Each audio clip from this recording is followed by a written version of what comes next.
Merci beaucoup. Alors merci à l'organisation de m'avoir accepté que je présente ces travaux. Merci Estelle d'avoir donné le titre, comme ça j'ai pas besoin de le dire. Je suis pas sûr de réussir à le dire aussi bien.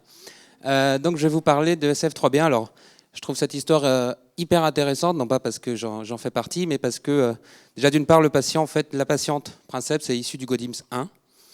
Donc ça fait longtemps puisque j'avais inclus la patiente, j'étais en première année d'internat, donc ça commence un petit peu à dater. Donc comme quoi on arrive encore à trouver des nouvelles causes chez des patients qui ont été séquencés il y a un moment déjà. Et donc on va parler d'épisosome, nom masculin qui sera bientôt dans le dictionnaire. En fait c'est le spliceosome, donc c'est en fait tout ce qui consiste bien sûr à exciser les introns d'un ARN pré-messager pour pouvoir donc avoir un ARN messager mature. Donc ce spliceosome ou épisosome est constitué de différentes protéines, de complexes ribonucléoprotéiques qui aura donc pour but de fixer en fait des séquences spécifiques au niveau intronique. Et on sait que des mutations dans ces gènes codant les composants du spliceosome sont impliquées dans de nombreuses pathologies, à la fois congénitales qui vont toucher plusieurs organes et des pathologies acquises, notamment des hémopathies. On sait aussi que certains gènes comme POUF60 ou SF3B4 sont connus pour être impliqués à la fois dans des troubles constitutionnels et dans des pathologies acquises. Alors le gène dont je vais vous parler, il est ici, c'est SF3B1. Donc SF3B1, c'est un composant donc, du complexe U2-SNRNP, donc qui a un rôle important dans la reconnaissance du point de branchement au niveau intronique et donc permettre en fait l'épissage normal des ARN pré-messagers. On sait que les mutations, notamment des mutations faux-sens du gène SF3B1, sont retrouvées dans de nombreux cancers. C'est le gène d'épissage le plus muté dans le cancer et les variants faux-sens en fait, vont se retrouver dans des domaines très conservés, le domaine HIT de la protéine. Alors ces variants, on sait, ont un impact sur l'épissage et en fait vont avoir un impact sur justement la reconnaissance en fait de ce point de branchement et vont entraîner l'utilisation, entre autres, de sites cryptiques d'épissage, de sites 3' cryptiques d'épissage qui vont potentiellement entraîner la création d'un transcrit aberrant, ce transcrit aberrant qui pourra soit donner une protéine aberrante, soit entraîner un transcrit dégradé par le NMD. Donc aujourd'hui en fait, ce qu'on sait sur l'importance de ce gène, donc on voit qu'on a des mutations faux-sens qui sont décrites, on sait que c'est un gène qui est essentiel à l'organisme, puisque donc l'extinction du gène SF3B1 conduit à une altération de l'épissage qui est différente des variants faux-sens. Donc les variants faux-sens n'entraînent pas une perte de fonction, mais une modification de la fonction. Et donc l'extinction va entraîner une altération de l'épissage, notamment des sauts d'exons, et un défaut de prolifération cellulaire. Au niveau animal, on sait que la souris KO donc a une létalité embryonnaire pour ce gène-là, et les souris hétérozygotes présentent diverses anomalies, dont des anomalies squelettiques. Le gène SF3B1 est prédit donc chez l'homme intolérant à la perte de fonction. Pourtant, aujourd'hui, aucune mutation constitutionnelle n'a été encore associée à une pathologie. Donc ça, c'était jusqu'à aujourd'hui, puisque donc grâce en fait, à UGODIMS 1 et à GenMatcher, on a monté une cohorte de 25 patients donc avec Sébastien Curie qui présentait un trouble du neurodéveloppement et un variant. Alors je mets des novos, mais ça c'était initialement des novos. On va voir un peu plus loin que c'est un peu plus compliqué que ça. Dans le gène SF3B1, on a des variants faux-sens qui sont ici en bleu, qui sont principalement retrouvés finalement dans les domaines conservés HIT, et des variants donc perte de fonction tronquants qui sont en rouge, également un variant d'épissage, donc qui sont retrouvés tout au long de la protéine. Alors ces patients, qu'est-ce qu'ils ont cliniquement? Cliniquement, ils ont un trouble du neurodéveloppement syndromique. Donc là, on voit les signes cliniques chez ces patients. On voit qu'ils ont donc un gros retard de développement, retard de langage, une déficience intellectuelle pour certains d'entre eux, d'autres anomalies, finalement des anomalies que l'on va retrouver dans certaines spliceosomopathies, donc avec des anomalies cardiaques, des anomalies des membres pour certains. Alors une dysmorphie qui, sur les photos dont j'ai la disposition, en fait, peu spécifique. Alors je ne suis pas dysmorphologue, mais on n'a pas vraiment de signes sur 4 patients, en même temps c'est compliqué, donc on a une dysmorphie qui est peu spécifique, et des signes cliniques qui sont évocateurs d'épisosomopathie. Ah, j'ai réussi à le dire. Et si on regarde d'un peu plus près en fait, ces patients et qu'on essaie de comparer finalement les patients qui ont un variant perte de fonction et ceux qui ont un variant faux sens, la première chose qu'on remarque, c'est que on a l'impression, même si c'est pas significatif, on n'a pas fait de test statistique, mais que les variants faux sens sont associés à plus de signes cliniques et une sévérité plus importante avec une microcéphalie qui est retrouvée principalement chez les variants faux sens, des anomalies cérébrales à l'IRM, des anomalies cardiaques ou gastro-intestinales. De plus, je vous parlais tout à l'heure que les variants étaient tous de novo, tous sauf un variant perte de fonction qui a été retrouvé en fait chez un patient hérité d'un parent mais qui était aussi symptomatique. Il n'était pas totalement asymptomatique, mais il était moins sévère que le patient. Et donc on s'est posé une première question, est-ce qu'il n'y a pas une différence finalement entre les variants perte de fonction et les variants faux sens? On a vu ce matin que parfois les variants faux sens et la perte de fonction pouvait être associée à une sévérité qui n'était pas forcément aussi importante que pour des variants faux sens. Et donc on s'est intéressé à ces variants faux sens qui sont retrouvés principalement dans des régions qui sont contraintes, donc les fameux domaines HIT dont je parlais tout à l'heure, et qui sont, si on regarde les outils de prédiction, prédipathogènes, et plus pathogènes en tout cas que les variants faux sens qu'on va retrouver de façon rare dans Gnomad. Et donc on s'est dit, il faut peut-être aller un petit peu plus loin, et c'est là qu'en fait je me suis rapproché de Delphine Bernard, donc, qui est une collègue qui travaille à Brest sur SF3B1, mais dans la myélodysplasie. Et donc là on s'est posé la question d'aller faire des tests fonctionnels finalement sur les variants faux sens retrouvés chez nos patients, et on s'est posé 3 questions. La première, est-ce qu'ils entraînent une perte de fonction ?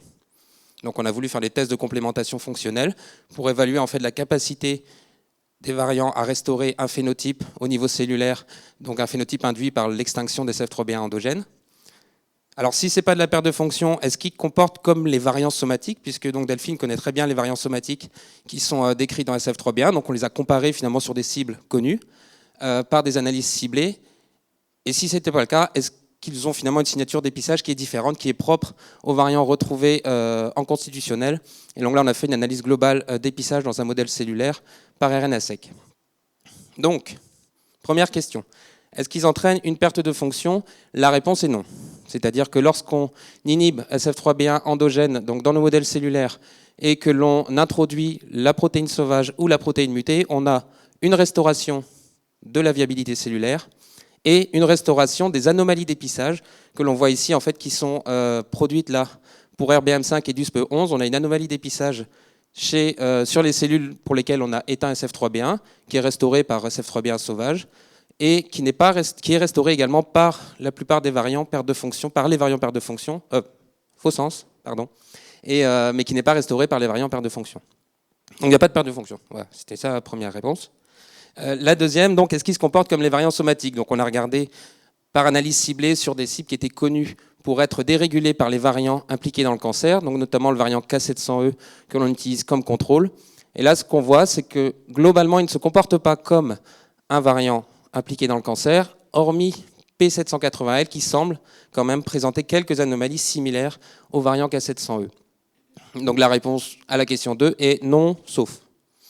Donc il reste une seule question. Est-ce qu'ils ont une signature d'épissage propre? Et donc là, on a fait des analyses de RNA-seq pour 3 variants. Alors pourquoi ces 3 variants? Le premier, c'est celui qui finalement se rapprochait en analyse ciblée du variant cancer. Donc on voulait le confirmer par RNA-seq. Le deuxième, ça je ne l'ai pas dit tout à l'heure, mais on a 2 variants qui sont récurrents, qui sont retrouvés chez 2 patients non apparentés. Donc celui-ci était retrouvé chez 2 patients indépendants. Et le troisième, parce que c'était le patient du GODIMS. Voilà. Et qu'on avait en plus, s'il y a besoin, on a le patient qui est disponible. Donc là, ce qu'on a vu, c'est qu'on avait une altération globale de l'épissage qui était induite par ces 3 variations, avec principalement des sauts d'exon, mais ça c'est l'élément principal en général dans l'épissage, et des anomalies également d'utilisation en fait, de sites 3' d'épissage. Alors, au niveau quantitatif, c'est vrai que c'est moindre que pour le variant K700E. Là, on voit par exemple pour les événements à 3' d'épissage, on a moins d'événements que pour le K700E. Mais on a des événements qui sont en commun. On se rend compte que le variant qui partage le plus d'événements avec K700E, c'est bien le variant P780L qu'on avait vu en analyse ciblée. Et là, ce qu'on trouve intéressant également, c'est que donc il y a une anomalie de l'épissage. Et pour ces événements A3'SS, il y a quand même une différence avec le variant impliqué dans le cancer. C'est sur la distance entre le site canonique qui est utilisé et le site cryptique. Et là, on a regardé, en fait, et on est en train de creuser ça. On voit que pour le K700E, en général, on a un pic à 17 paires de bases du site canonique, alors que pour les variants qui sont retrouvés donc chez nos patients atteints de troubles du neurodéveloppement, on est plus à 9 paires de bases. Donc on est en train de creuser ça, mais c'est intéressant de voir qu'il y a une différence finalement entre, et je vais aller plus vite que ça, entre les variants cancer et les variants du neurodéveloppement.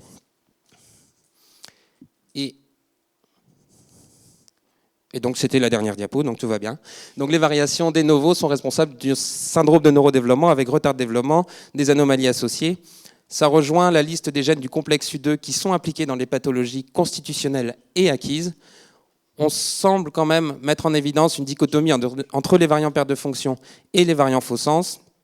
Et aujourd'hui, donc on continue en fait ces travaux avec notamment une étudiante en thèse qui arrive le mois prochain et un financement qu'on a obtenu pour tester sur d'autres types cellulaires, sur des prélèvements de patients et comparer avec les effets en fait avec les autres gènes et les autres cibles connues dans les gènes du complexe U2.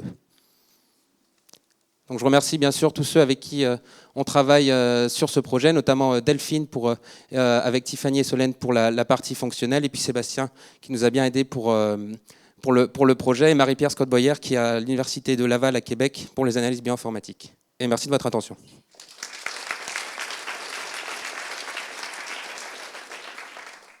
Merci beaucoup. On va également avoir la possibilité de poser une question. Le chat marche bien. Communication libre. Il demandait si les résultats pourraient être intégrés dans les pratiques cliniques, donc notamment est-ce que si on tombe sur des variants de ce type-là, est-ce que vous pouvez faire une signature transcriptomique pour le valider sur un faux sens, un VSI? Pour l'instant, on est sur les analyses globales. Notre objectif, c'est d'essayer de déterminer des cibles communes en fait, à ces différents variants pour pouvoir justement mettre en place en fait, un test fonctionnel ciblé sur des cibles qui seraient vraiment intéressantes pour ça. Donc aujourd'hui, on n'y est pas encore. Donc c'est le travail qu'on va essayer de développer, justement d'identifier des cibles qu'on puisse utiliser après pour interpréter des VSI dans ce gène-là. Et donc bien sûr analyser aussi sur ces cibles tous les autres variants, parce que là on n'en a fait que 3 en RNA-seq, mais le but c'est de multiplier les variants et de pouvoir répondre à la question pour les patients. Et bien sûr, contactez-nous. Voilà, donc Delphine qui est là, au fond.